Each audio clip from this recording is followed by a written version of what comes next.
Las personas que tienen alta actividad física, deportistas, etcétera, necesitan más calorías, por tanto necesitan más glucosa. Deportistas, futbolistas, basquetbolistas, todo. Los que no hacen nada o casi nada como ustedes, como yo también, no, me refiero a que no hacemos actividad física, no necesitamos mucho, ¿no? Pero sí necesitamos. Entonces, en una persona que tiene una vida sedentaria, si come mucho, esa glucosa, ¿no?, se va a convertir en triglicéridos, en glucógeno y triglicéridos, y va a aumentar de peso. La diabetes está relacionada más que al consumo de azúcar, está relacionada al aumento de peso, como vamos a ver. No comer baja la glicemia, al revés ya también. Por ejemplo, ¿quiénes no han tomado desayuno hoy día? Levanten la mano.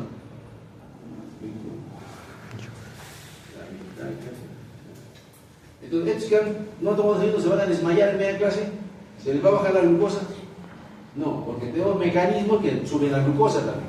Lo que hemos guardado como glucógeno y como grasas, hay otra hormona ahí también que es el glucagón, y varias en realidad, glucagón, cortisol, catecolaminas, hormona de crecimiento, ¿no?, que hacen que no te bajes de glucosa, ¿no? Van a tomar tus reservas, que son el glucógeno, que se ha almacenado. Recuerden que el glucógeno es glucosa más glucosa más glucosa más glucosa a la N, ¿no? Entonces la toman y dicen, acá tengo guardadito, como si fuera un ahorro, y lo convierten en glucosa. Y eso pasa a la sangre. Te nivela la glucosa. Nadie se desmaya por no comer. Y si no comieran 2 días, ¿qué pasa? ¿Se les baja la glucosa? ¿No? Tenemos una reserva de glucógeno para 12, 18 horas más o menos.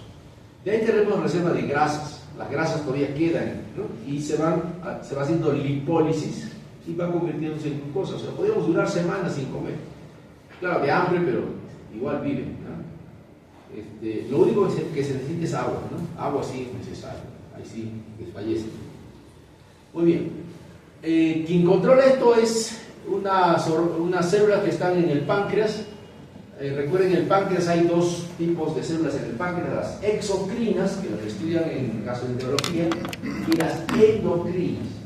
Las endocrinas son pocas en realidad, pero fíjense, más o menos son el 1 a 2% del páncreas, que están distribuidos en forma heterogénea, ¿no? Están inervadas por el sistema nervioso autonómico, y hay varios tipos de células, varios. Células alfa, beta, delta, etc. Las más importantes, la beta, célula beta. Más o menos importante, la alfa, ¿no?, que produce el glucagón. Este es el que le digo que no permite que les baje la glucosa. Pero este glucagón tiene otras hormonas más, o sea, que hacen que la glucosa no se baje, como les dije, corticoides, GH, etc. Entonces, este no es imprescindible. En cambio, la insulina sí es la única hormona que baja la glucosa. Por eso que cuando falla esta, hay enfermedades. Cuando falla esta, no tanto. Acá están las células beta, alfa, delta, etc. Donde funcionan en general. ¿Y qué hacen? Esta, vamos a ver primero una cosa de diapositiva. Acá. Cuando ustedes consumen algo, sube la glucosa, se secreta insulina, y esta hace que la glucosa, la insulina hace que la glucosa ingerida, acá está, digamos, mal, porque no baja, sino la nivela, ¿no? Y si tenemos exceso de glucosa, lo convierte en glucógeno. O sea, usamos glucosa para energía, pero si ya no necesitamos más energía, la convertimos en glucógeno. O sea, esta glucosa, recuerden que en la dieta viene por sacarosa, almidón, ¿no?, diversos carbohidratos. Para ingresar al intestino o al torrente sanguíneo debe convertirse en monosacáridos. Uno de ellos es la glucosa. Así circula en la sangre, pero cuando ya no se requiere, el hígado lo convierte en glucógeno. También, por si acaso, el músculo. Pasa, cantando tu apellido. Manrique MT. ¿Apellido? ¿Qué? Rondán. MT. No es insulto por acá, sería muy tarde. Entonces, lo que les dije, si ustedes no comen, baja un poquito la glucosa en la sangre, ya también se secreta el glucagón, ¿no? Esta hace que justo el glucógeno que guardé lo convierta en glucosa. Y nivela, digamos, sube entre comillas, porque realmente nivela la glucosa en la sangre, ¿no? O sea, si este mecanismo funciona, tenemos siempre glucosa en la sangre. Es importante esto porque de acuerdo a esto vamos a ver la fisiopatología, ¿no? Acá otra vez, acá está cómo ingresan los alimentos, ¿no es cierto? Por almidones, la quinoa que se van a comer ahorita, ¿no? Que van a tomar, el cuáquer que han tomado en la mañana, ¿no? El pan, etc. Todo se convierte en glucosa, entra a la célula, entra a la célula beta, estas que hemos dicho, ¿no? Y las células beta se estimulan por esta glucosa y producen insulina. Dice, ya llegó la glucosa, secretan insulina. Y la insulina hace que esta glucosita que está en la sangre, que ingresó, ¿no? Pase a liberar a todos los órganos en realidad, porque todos los órganos requieren glucosa para energía, para glicólisis. Pero principalmente en estos tres órganos: hígado, adipocitos, músculo. Acá está cómo se estimula. Esta es una célula beta. La célula beta tiene un transportador de glucosa, se llama GLUT2. Este transportador, a diferencia de otras células, ya está en la membrana, ya está lista acá en la membrana. Está en una puerta que apenas entra glucosa, ingresa la glucosa. Esta glucosa que ingresa produce ATP. El ATP despolariza la membrana, ¿no? Cierra los canales de potasio, ¿no? Eso provoca un cambio en el estado de la membrana. Este cambio en el estado de la membrana, ¿no? Provocado por el incremento del potasio, porque al cerrar los canales de potasio, estos ya no pueden salir. Esto despolariza la membrana, ¿no? Y genera que se abran los canales de calcio. El calcio ingresa a la célula. El calcio no solo sirve para los huesos, sirve para múltiples funciones metabólicas. Ingresa a la célula y estimula, ¿no? Las dos cosas: uno, la producción de insulina y la liberación de insulina. De esta forma ocurre lo que hemos explicado. Acá está lo mismo. Acá la glucosa, otra vez la célula beta, ingresa por el GLUT2, generación de ATP, cierra los canales de potasio se incrementa en el intracelular. Por eso dicen que la insulina tiene una acción sobre el metabolismo de potasio, lo vamos a ver después, pero básicamente acá lo que está haciendo es cerrar los canales de potasio, despolariza la membrana, abre los canales de calcio, y esto permite la liberación de la insulina que esta célula produce normalmente. Esta célula en su retículo endoplásmico va generando insulina, solo que la va acumulando en estas vesículas. Y frente al estímulo de glucosa, se abre. Ahora, si no hubiera glucosa, todo esto está cerrado, no se libera insulina. Hay una relación entre glucosa e insulina. De tal forma que si ustedes consumen, acá está, cuando toman desayuno, se libera insulina. No toman desayuno, están en ayunas, no liberan insulina. Van a almuerzan, otra vez liberan insulina, ¿no? Dejan en la tarde, no comen nada, ¿no? Hay gente que anda comiendo cada rato, pues no anda. Cada vez que come se va a liberar insulina. Cuanto menos coma, menos insulina se va a liberar. Tiene relación con los alimentos. Muy bien, ¿para qué se libera la insulina? Hemos dicho para controlar la glucosa. ¿Cómo lo hace? ¿Cómo lo hace? La insulina va por el torrente sanguíneo, tiene un receptor de insulina específico para la insulina, o sea, está hecho para que sea parejita, ¿no? Ustedes cuando encuentran el amor de toda la vida. El receptor de insulina, ¿no? Dice, la insulina se liga a este receptor, ya se liga el ojo y ¡pam! Ahí va, ¿no? Y este receptor de insulina permite que la glucosa entre al célula. Si no hubiera esto, la glucosa no entra, este canal está cerrado. ¿Cómo lo hace? Fisiología y fisiopatología es cómo lo hace, el cómo de las cosas. Acá está otra vez la célula, acá está la insulina, este es el receptor de insulina, ¿no? ¿Qué necesita? Que se ligue primero, esto genera, ¿no? Una serie de reacciones en cascada. Acá se genera diacilglicerol, varias fosforilaciones, ¿no? Es una cascada de reacciones bioquímicas, pero a diferencia de las células beta, fíjense, estos GLUT, que son transportadores, no están en la membrana, están en el citoplasma. Y solo al estímulo de la insulina hace que estos GLUT4, en este caso, que son los de la mayoría de las células, migren o trasloquen, se llama, hacia la membrana. ¿Y qué hace la membrana? Permite el ingreso de la glucosa. Por eso que la glucosa que estaba en la sangre, que ingresó por la comida, ¿no?, estimula la secreción de insulina, y esta hace que la glucosa entre a la célula, a cada célula del organismo, para energía, para glicólisis. En el hígado, sí, en el hígado, por ejemplo, sirve para formación de glucógeno, ¿no? Entonces, retira toda la glucosa de la sangre. Por eso en ese gráfico anterior decía que baja la glucosa. Entonces, la acción de la insulina es ingresar glucosa a las células. Hay células que no requieren insulina, por ejemplo el cerebro. El cerebro no requiere insulina para que la glucosa ingrese. Dice paso libre, acá ingresa libre. Oye, probablemente porque necesitamos poder estar activos cerebralmente todo el tiempo, ¿no? Pero en cambio en otros órganos sí está mediado por la insulina, solamente en el cerebro. ¿Y qué ocurre en estos órganos?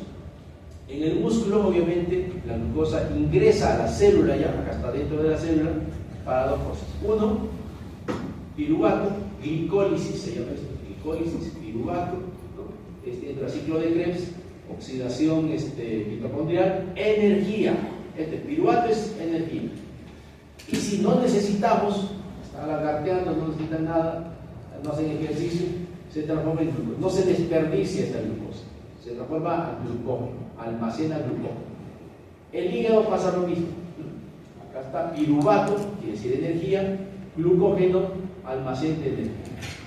Una parte de acá, el hígado es una fábrica, ustedes saben, también esta exosa la convierte en pentosas para formación de otras moléculas, ¿no? Tipo ADN, etc. Inclusive ADN, ¿no? Acá en el hígado además existe otro proceso. Si no se utiliza como energía, y si ya tengo suficiente glucógeno, se transforma a grasas.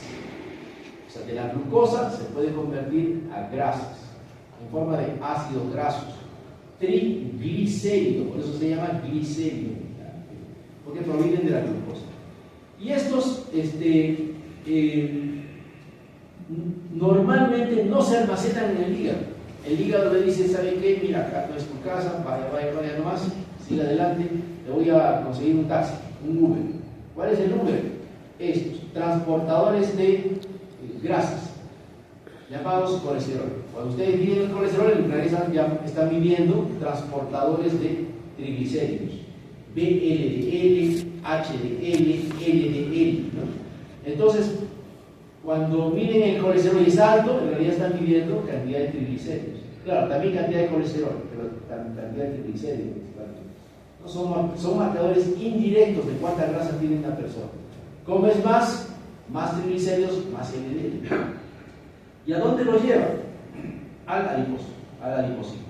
El adipocito, por excelencia, es el lugar de almacén de triglicéridos, ¿no? Y cuando más coma, obviamente, voy a aumentar mi volumen de adipocito y puedo incluso llamar a más adipocitos. Se pueden generar más adipocitos para que junten más energía.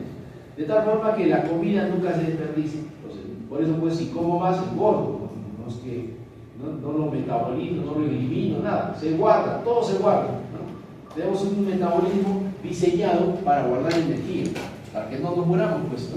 Porque hay que recordar que nuestro metabolismo es muy antiguo genéticamente. Cuando la población, cuando las personas, nuestros antecesores, no eran como ahora que tenemos refrigerador, tenemos comedor universitario, etc.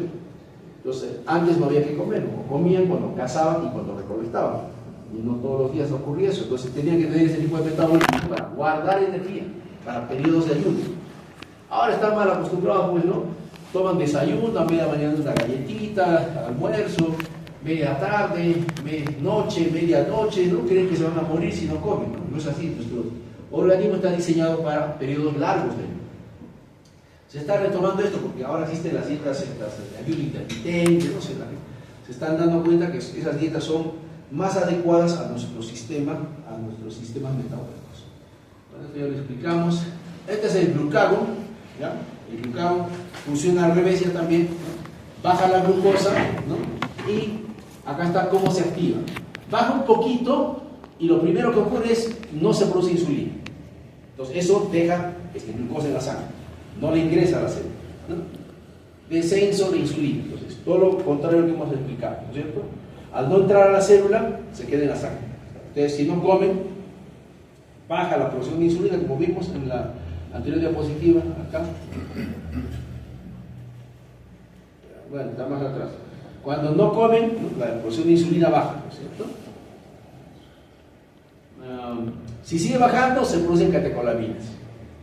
Si sigue bajando, se produce glucagón. Si sigue bajando, ya el cerebro nota esto y se produce hormona de crecimiento. Si sigue bajando, se produce cortisol. O sea, fíjense, tenemos 1, 2, 3, 4, hasta 5 mecanismos para no entrar en hipoglicemia.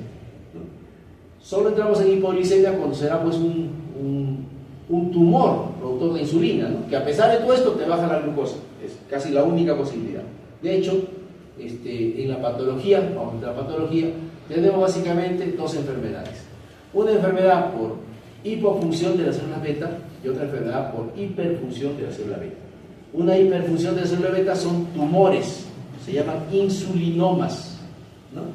Entonces, este insulinoma está descontrolado, o sea, no necesita glucosa para activarse. O sea, existe insulina, así no comas. Entonces, no comes, igual produce insulina. Entonces, igual te baja la glucosa. Entonces, este cuadro clínico va a dar hipoglicemias. Los insulinomas se detectan a partir de hipoglicemias. El tumor del insulinoma es raro. No lo vamos a tocar en detalle. Puede haber también tumores de células alfa. Si es un tumor de células alfa, se llamará glucagonoma, que provocará exceso de glucosa, ¿no? Diabetes, ¿no? Exceso de glucosa, pero no por hipofunción, sino por hiperfunción de célula beta. Raro también, muy raro, ¿no? La enfermedad más frecuente en el páncreas endocrino es la hipofunción de la célula beta. O sea, que esta célula beta que hemos explicado no funciona, ¿no? O funcione parcialmente.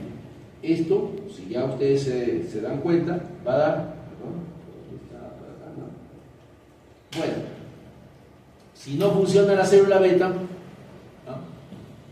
no hay insulina, ¿no? Si no hay insulina, predomina la acción del glucagón y la glucosa sube. Por eso que la diabetes es una enfermedad que tiene hiperglicemia, suba de la célula beta, ¿cierto? Muy bien. Estas son solamente para mostrarles algunos tumores del páncreas endocrino, ¿no? El insulinoma que vimos, que va con hipoglicemias.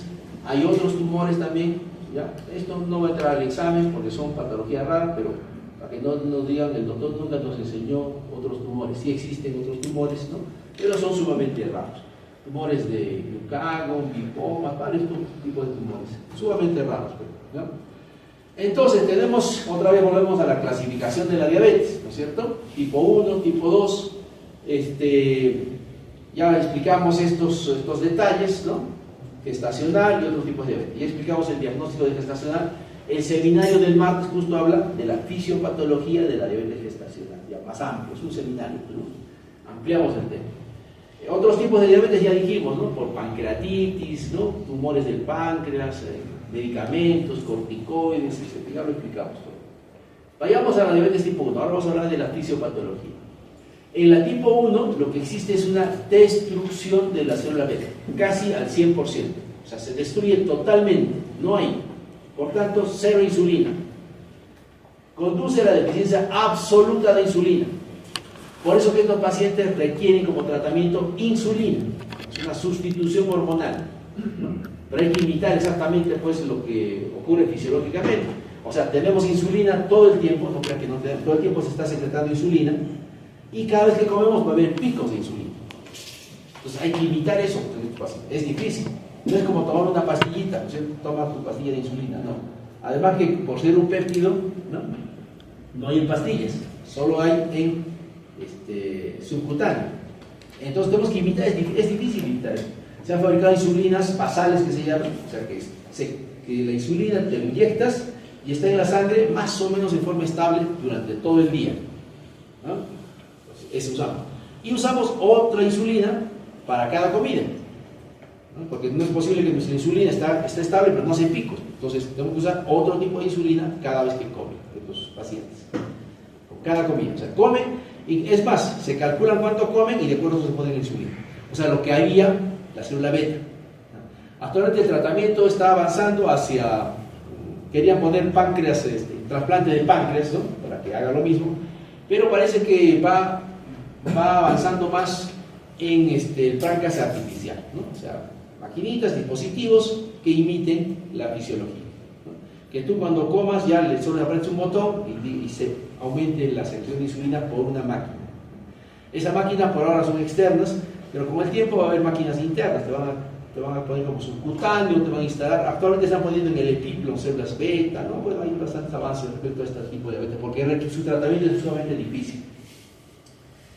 Esta enfermedad es una enfermedad autoinmune, o sea, se generan anticuerpos contra las células beta, Acá tienes tu masa de células beta al 100%, ¿no? Genéticamente hay predisposición a estas enfermedades, o sea, ya están como marcaditos los que van a hacer esta enfermedad. Muy prevalente, como vimos ya, en los países escandinavos, Suecia, Noruega, los vikingos, pues, ¿no? Por tanto, también en Estados Unidos hay un poco más. Acá, felizmente, la prevalencia es baja, pero sí tenemos pacientes. De hecho, en el hospital yo tengo unos 20 pacientes, ¿no? Que son pocos en realidad, con diabetes tipo 1. ¿No? Pero estos chicos pues los vemos casi toda la vida, porque se detecta muy jóvenes, 10 años, 12 años, 4 años, ¿no?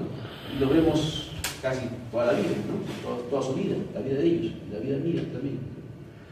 Entonces, existe un evento agresor que se ha identificado, como ya también lo dijimos, generalmente enterovirus, ¿no? O sea, una infección por enterovirus desencadena la diabetes tipo 1 en sujetos susceptibles, o sea, no en todos. A todos nos ha dado alguna infección por enterovirus y no nos da diabetes tipo 1, ¿no? En sujetos con predisposición.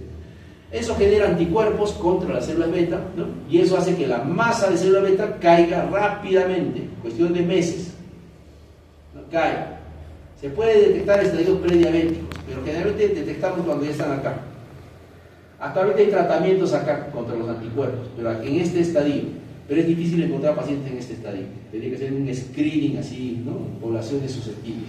De hecho lo hacen, en Suecia y en otros países hacen este tipo de screenings y hay un tratamiento que ha salido ahora último para evitar que caiga esto, ¿no? Es hace poco, hace 3 años que ha salido el tratamiento, ¿no? Pero es sumamente costoso, ¿no? Pero bueno, existe un tratamiento. Generalmente estos pacientes ya lo vemos acá, cuando la masa de células beta está menos del 10%, su glucosa vuela pues 200, 300, 400, 500, ¿no? En estos pacientes lo que hay es, no hay insulina, entonces ya deducen ustedes de acuerdo a la fisiología explicada, ¿no? Las personas comen, la glucosa entra al torrente sanguíneo, pero al no haber insulina no puede ingresar pues a ningún órgano, se queda en la sangre, por eso hay hiperglicemia, ¿no? Ya explicamos los síntomas de la hiperglicemia. No hay insulina, no hay conversión de glucosa a glucógeno, ¿no? Y la glucosa sube en la sangre, ¿no? Esa es la fisiopatología. Muy bien. Tipo 2. En la tipo 2, 1, 2. La tipo 1 hay ausencia absoluta o casi absoluta de secreción de insulina, ¿no es cierto? En la tipo 2 hay alteración de la insulina, pero parcial. ¿Pero por qué no funciona? Porque mucha gente vive con una producción de la mitad, digamos, de célula beta, ¿no? Podríamos vivir, pero ¿qué pasa además en el diabético tipo 2? ¿Ah?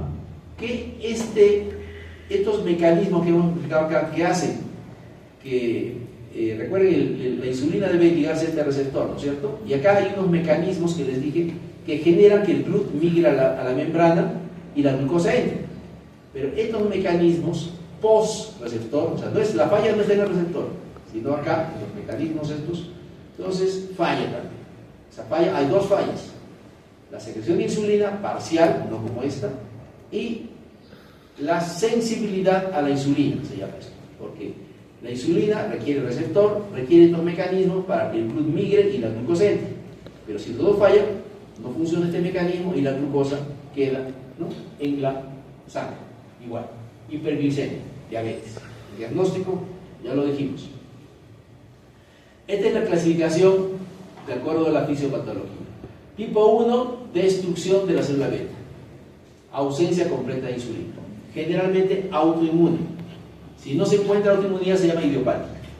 O sea, hay 1A y 1B. 1A autoinmune, 1B idiopática. Hace poco hicieron un estudio en Perú y han encontrado que no hay tantos, no se encuentran estos anticuerpos, ¿no? O sea, se ha quedado como idiopático. Tipo 2, disfunción de la célula beta, o sea, no hay destrucción total, hay disfunción, o sea, funciona, póngale a la mitad del porcentaje, ¿no? De hecho, en el seminario del sábado van a hablar de esto, ¿no?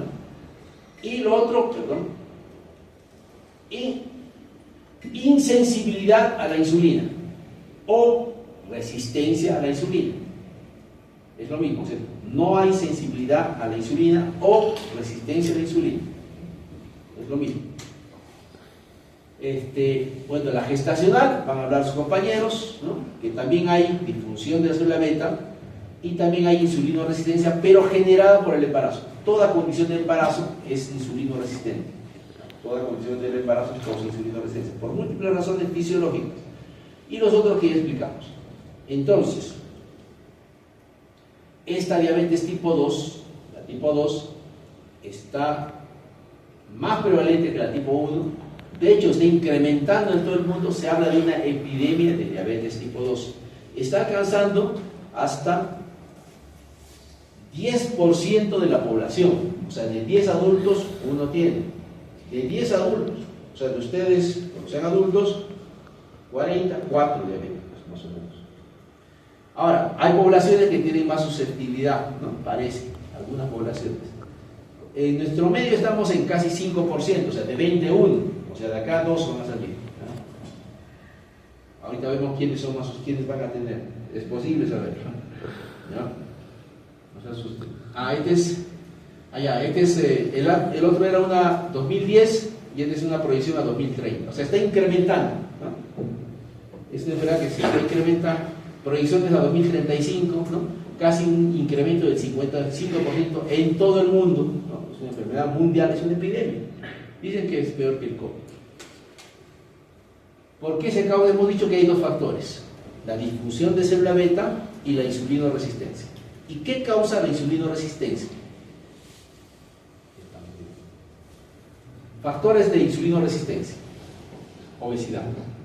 La obesidad es el principal factor para insulinoresistencia. Casi todas las personas obesas tienen insulinoresistencia. Casi, el grado de insulinoresistencia está en relación al grado de obesidad. O sea, a más obesidad, más insulinoresistencia. ¿Y por qué la gente es obeso? Dos factores. Bueno, primero porque comen de más. Lo que hemos dicho, pues no, si comes más, acumulas glucógeno, pero el glucógeno tiene como un tope. Hasta ahí nomás dice. Lo demás se convierte en grasa. ¿Qué es la obesidad? El incremento de grasa. Entonces está hecho por comer más, ¿no? Comen más, obesidad, no hay otra. Y obviamente estilos de vida, ¿no? Vida sedentaria, pues, ¿no? Los médicos, vida muy sedentaria, ¿no? Dictan clases hasta sentados, van a su consultorio, hospital, atienden, en la tarde, más consultorios, sentaditos, leen sentados, ¿no? O sea, y muchas profesiones son así, ¿no? Entonces, por eso existe un incremento de la diabetes tipo 2 relacionada al incremento de obesidad, ¿no? Sin embargo, la obesidad también tiene factores genéticos. Se sabe que hay genes relacionados a la obesidad, ¿no? Genes que te predisponen a obesidad, ¿no? Por eso se ven familias con obesidad, ¿no? El papá obeso, la mamá obesa y los hijos obesos, ¿no? Hasta el gato obeso. Porque hay dos factores acá: uno, la genética, y otro, la costumbre también, la forma de alimentación de las familias, generando obesidad. Es un problema porque en nuestro medio hay cada vez más obesidad, porque tenemos como un estigma de la pobreza y la desnutrición, ¿no?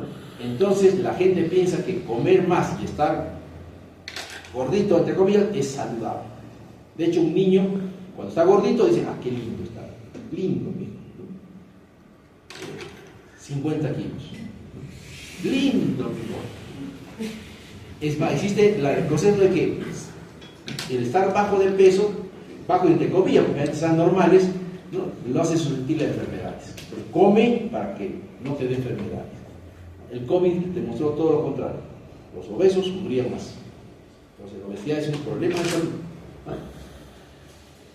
Y el otro factor es la secreción de insulina, que parece que tiene que ver mucho con factores genéticos. O sea, hay personas, familias, poblaciones y razas que tienen un factor genético que hace que la célula beta baje su función, no de nacimiento, no como en la tipo 1 que es autoinmune, sino con la edad, poco a poco baja la función de célula beta. Obviamente, digamos, ustedes estarán pues al casi 100%, que ya habrán gastado su célula beta, estarán al 100% de su célula beta. Yo estaré un 90%. O sea, solo la edad hace que baje, pero con mi 90% yo funciono bien, no tengo diabetes. Pero obviamente una persona que genéticamente tiene predisposición a que tenga menos célula beta, 80, 60, 50, va a ser diabetes. Si se suman los dos factores, obesidad más este factor, obviamente el resultado va a ser diabetes. Resistencia a la insulina, esto es resistencia a la insulina, obesidad, sobre todo abdominal. Resistencia a la insulina está asociada a, bueno, hay varias alteraciones en la resistencia a la insulina, como la baja de la adiponectina, aumenta la diptina, la cistina, se generan estos factores inflamatorios, ¿no?, que tienen relación con la resistencia a la insulina, ¿no? Aumento de las grasas a nivel de los adipocitos. El adipocito es la causa de la insulinoresistencia. Hay signos de insulina. ¿Recuerdan este niño que les presenté con acantosis nigricans? Este es insulinoresistencia. Acá, hiperpigmentación en axilas, ¿no?, insulinoresistencia. En cuello, en dedos, en los nudillos, insulinoresistencia. O sea, tiene incluso signos de insulinoresistencia. Ahora, ¿la insulinoresistencia es por sí diabetes? No, es solo insulinoresistencia. Pero es predisposición a diabetes, más acantosis, ¿no? ¿Qué pasa con la resistencia a la insulina? ¿Cómo se produce? Bueno, es por obesidad, como les digo. Lo que ocurre es, recuerdan que las células requieren insulina, ¿cierto? La insulina se liga al receptor de insulina, tiene dos cadenas, alfa, dos alfa y dos beta, cuatro cadenas de alfa.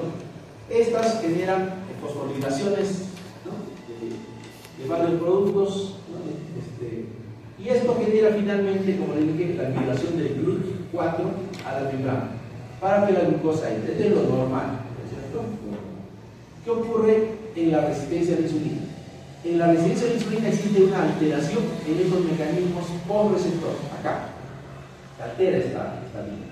Al alterarse esta vía, ¿no?, la insulina viene a su receptor, se liga al receptor, pero esta vía está cerrada, como un paso, o hay un derrumbe, un hueco provocado por la obesidad. Por tanto, el GLUT4 no puede traslocarse, no puede migrar a la membrana. Por tanto, la glucosa no puede ingresar a la célula. Acá. La glucosa no ingresa. Pero la glucosa, al no ingresar a la célula, se eleva. ¿Qué pasa cuando la glucosa se eleva? Estimula la célula beta. O sea, ya está estimulada acá, pero estimula más. Dice, le avisa. Es como Cacuso, ¿no?, le avisa, ¿saben qué? No me dejan entrar. Entonces la célula beta produce más insulina. Produce más insulina, produce más insulina, o sea, más triangulitos amarillos, en el otro gráfico estaban más triangulitos amarillos, ¿no?, que sobreestimulan al receptor, y esta vía que estaba cerrada, ¿no?, la abre de tal forma que la glucosa logra ingresar a la célula. Por tanto, la glucosa se normaliza, no hace diabetes el paciente, pero a expensas del exceso de insulina. Ahí está, acá, exceso de insulina, este bloqueo lo pasa, ¿no?, hace que migre finalmente la glucosa. Insulinoresistencia, pregunta de examen, insulina elevada en la sangre, y glucosa normal. Todavía no he hecho diabetes el paciente, no he hecho diabetes. La resistencia a la insulina tiene como causa de origen la obesidad, no tanto el estrés, acá hay una rayita, obesidad, pero también es genético, también hay predisposición genética a hacer resistencia a la insulina. O sea, hay personas que tienen más predisposición a hacer resistencia a la insulina que otras. De hecho, tenemos una tendencia que nos ha permitido sobrevivir a hacer resistencia a la insulina.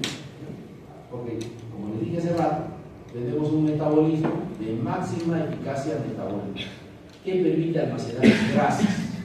Eso se llama genotipo ortogonal. Todos tenemos esto, solo que algunos lo tienen más manifiesto que otros. Por eso que existe una relación entre la diabetes y la obesidad. A más obesidad en los años, más diabetes. Hay múltiples estudios, este es el estudio de las enfermeras, donde demuestran que hay más diabetes a más obesidad. Esto es el índice de masa. Los que tienen índice de masa normal, 22, 23, 24, su probabilidad de diabetes es baja. Conforme hacen sobrepeso u obesidad, su probabilidad de diabetes es alta, casi llega también al 100%. O sea, las personas muy obesas, casi seguro que van a ser diabetes. Entonces, tenemos esto ya les mostré, ¿cierto? Esta es la resistencia a la insulina, pero les dije, solo esto no da diabetes. ¿Qué tiene que haber? Falla en la célula beta. Falla. Porque hay personas que hacen hasta acá nomás. Estas personas son obesas, nunca hacen diabetes, pero tienen riesgo de hacer eventos cardiovasculares, hipertensión arterial, otras enfermedades, colesterol alto. Solo si falla la célula beta, hacen diabetes. ¿Y quiénes tienen? Y esa falla de célula beta está relacionada a qué? Genes. Se ha encontrado esta cantidad de genes. Genes relacionados a falla de célula beta, ¿no? A diabetes en general, pero la mayor parte de ellos son genes relacionados a la falla de célula beta. En los últimos años se ha encontrado cada vez más. Entonces se habla de una enfermedad poligénica, o sea, no es un gen, son múltiples genes. La mayor parte de ellas, acá, y la alteración es un polimorfismo de nucleótido único, o sea, una base nada más que se altera, no es mucho, no es que falte un cromosoma, no, es una pequeña alteración que predispone y además es hereditaria, ¿no? Y la mayor parte de genes se han encontrado en la función de célula beta. Este es el gen y este es en dónde está relacionado. En la función, la mayor parte en la función de célula beta, ¿no? Y se sabe que, bueno, lo que ocurriría entonces es que hay resistencia a la insulina, ¿no? Se rompe por exceso de insulina, pero acá comienza a fallar. Ya no se secreta tanta insulina, ¿no? Y ya no se puede romper esta alteración y por tanto el GLUT no migra a la membrana y el paciente debuta con diabetes. Les decía que hay tendencia familiar para esto, ¿no? Genética. De hecho, hay razas que tienen más predisposición que otras. Los gringos caucásicos tienen menos prevalencia. Sin embargo, en Estados Unidos existe una gran prevalencia de diabetes, ¿no? Porque ahí probablemente el factor más importante es la obesidad, ¿no? Pero hay otras poblaciones que tienen más predisposición y probablemente van a hacer más diabetes en los siguientes años. Acá estamos nosotros, hispanos. De hecho, acá los que están en Estados Unidos sí, pero también los que vivimos acá, porque está habiendo más obesidad. Los indios Pima es una población en Estados Unidos, es una reserva, son indios, son pieles rojas, ¿no? Que con la invasión pues, europea a Estados Unidos, porque Estados Unidos fue pues, invadido por irlandeses, ingleses, ¿no es cierto? Entonces los exterminaron a los pobres indios Pima, ¿no? Ustedes creo que no han visto, antes había películas de cowboys todavía, donde los blancos pues se peleaban con los indios, ¿no? Y ganaban siempre los blancos, y casi eso es lo que en realidad sucedió, ¿no? Hubo exterminio. De ahí se les entró la humanidad y dijeron no hay que matarlos y les hicieron reservas. Todos estos estudios, todo era suyo, ¿no? Todo Norteamérica era de ellos. Entonces, pero no, invadieron y dijeron ya, de acá para acá es tuyo, un redondito, ¿no? Reservas para pieles rojas. De hecho, esta es una reserva. Actualmente estos indios Pima viven en una reserva, ¿no? De hecho, creo que tengo fotos de ellos. Ahí está. Ellos son los indios Pima, ¿no? Probablemente acá eran cazadores, ¿no? Recolectores, vivían felices hasta que llegaron los blancos. De hecho, viven por acá. ¿Dónde está? Pima. Apaches, Kiomas, Navajos, Pimas, ¿no? Acá están los Pimas. Así, bueno, había muchas reservas, ¿no? Y claro, actualmente existen reservas todavía, o sea, les han dicho de acá para acá es vuestro territorio, hagan lo que quieran, ¿no? Pero estos indios Pima han desarrollado diabetes, ¿no? Casi la mitad de su población es diabética, la mitad. Parece que tienen justamente dos genes que afectan a la función de la célula beta más pronunciados que otros. Acá, la mitad de los indios Pima son diabéticos, actualmente. De hecho, hay centros de investigación, los gringos los estudian, les han sacado sangre como para hacer morcilla, ¿no? O sea, es todo un grupo de estudio, porque hace un grupo interesante porque hace más, entonces la pregunta es ¿por qué ellos hacen más diabetes? Porque en ellos han encontrado la mayor parte de genes alterados, ¿no? Hay diferencia entre los Pima de Estados Unidos, porque si ustedes ven acá en el gráfico, ¿no? Este territorio está compartido por Estados Unidos y México, ¿cierto? Entonces hay indios Pima en Estados Unidos y en México. Pero los indios Pima de Estados Unidos han hecho más diabetes que los mexicanos. ¿Por qué? Porque así está reserva, ¿no? Coca-Cola no cree en la reserva, ¿no? Entra, como es la chispa de la vida, a todos les gusta. Entonces, hay Coca-Cola en las reservas, y de hecho la vida que tenían, que probablemente era, ¿no?, recolectar, cazar, etc., actualmente la vida se ha visto así. De hecho hay indios Pima así, estos son indios Pima y son obesos, ¿no? Fíjense la diferencia de los otros, y claro, les ha dado diabetes, pues, ¿no? Porque juntan los dos factores, resistencia a la insulina y la alteración genética, ¿sí? Juntaron las dos alteraciones y han hecho, pues, diabetes. ¿Por qué otra razón de falla la célula beta? Acá está la genética, ¿cierto? Pero también falla por la edad. A más edad, como les decía, ustedes están a 100% de célula beta, yo estoy al 90%. Y de acá viejito tendré el 80%. Pero como 80 no hacen diabetes todavía, ¿no? Pero si tiene insulinoresistencia, quizás, ¿cierto? Otros factores, se sabe que la lipotoxicidad, el exceso de grasa, afecta a la célula beta, daña a la célula beta, ¿no? Y la resistencia a la insulina hace que falle la célula beta, ¿no? Son múltiples factores. Entonces, sintetizando, dos factores, genético, medioambiental. El genético principalmente afecta a la función de la célula beta, ¿no? El medioambiental causa obesidad, ¿no?, insulinoresistencia. Pero parece que la propia obesidad también hace fallar la célula beta, la propia obesidad, se aparte de la genética. Y bueno, todo esto conduce a la diabetes. Este es como la grasa, hay experimentos donde la grasa, ¿no?, cuando comes mucha grasa se estimula incluso la célula beta, ¿no? Pero si comes mucha grasa en forma crónica, la célula beta baja de tamaño y de su función, causa, ¿no?, eso se llama lipotoxicidad. O sea, el ser obeso por sí mismo afecta a tu célula beta. Esto es importante porque si un obeso debuta con diabetes y deja de ser obeso, este mecanismo disminuye. Hay estudios que demuestran que la célula beta no es que resucita, sino que se recompone, ¿no?, y se está hablando de no cura, porque probablemente hay otros factores que están afectando a la célula beta, pero muchos pacientes que bajan de peso, estoy hablando de que bajan bien, o sea, un paciente de 100 kilos debuta con diabetes, baja a 70 kilos, no deja de tener diabetes temporalmente.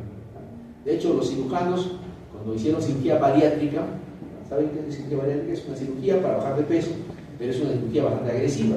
Les cortan el estómago, como anestesia, claro, y le reducen el estómago, o si no lo bypassean, ¿no? Del estómago lo cortan y lo bypassean hasta el ilio, ¿no? Entonces la persona baja de peso, baja 20 kilos.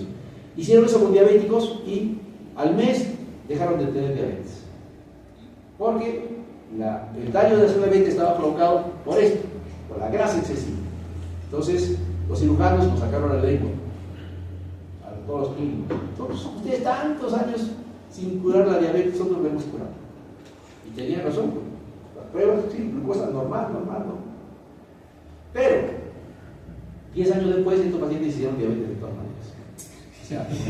¿Por qué? Porque seguramente este era un factor, pero tenía factores genéticos que su célula beta no estaba bajando. O sea, estaba, digamos, al, ¿qué te digo?, 70%, más la grasa, esto, 50%. Entonces, al operarle, ese 50% se recuperó un poquito, otra vez a 70%, dejaron de tener diabetes. Pero con el tiempo, a más del tiempo, recuerden, la célula beta sigue fallando. Entonces, a más tiempo, la célula beta comenzó a fallar más y de todas maneras hicieron diabetes. Más o menos en promedio 10 años después de la cirugía, ¿no? Pero, sin embargo, es como tener un paciente bien controlado por 10 años. Eso es bueno. Por eso actualmente se recomienda a los pacientes, ¿no?, con diabetes, si están obesos, hacer cirugía bariátrica, ¿no? Dice en la guía de diabetes, dice, considere optar por cirugía bariátrica, porque va a ser como no tomar medicinas y estar bien controlado por 10 años. Es bastante, porque en esos 10 años puede hacer complicaciones, ¿no? Retinopatía, vamos a ver de diabetes, ¿no? Entonces, actualmente se acepta la cirugía bariátrica como una probabilidad terapéutica.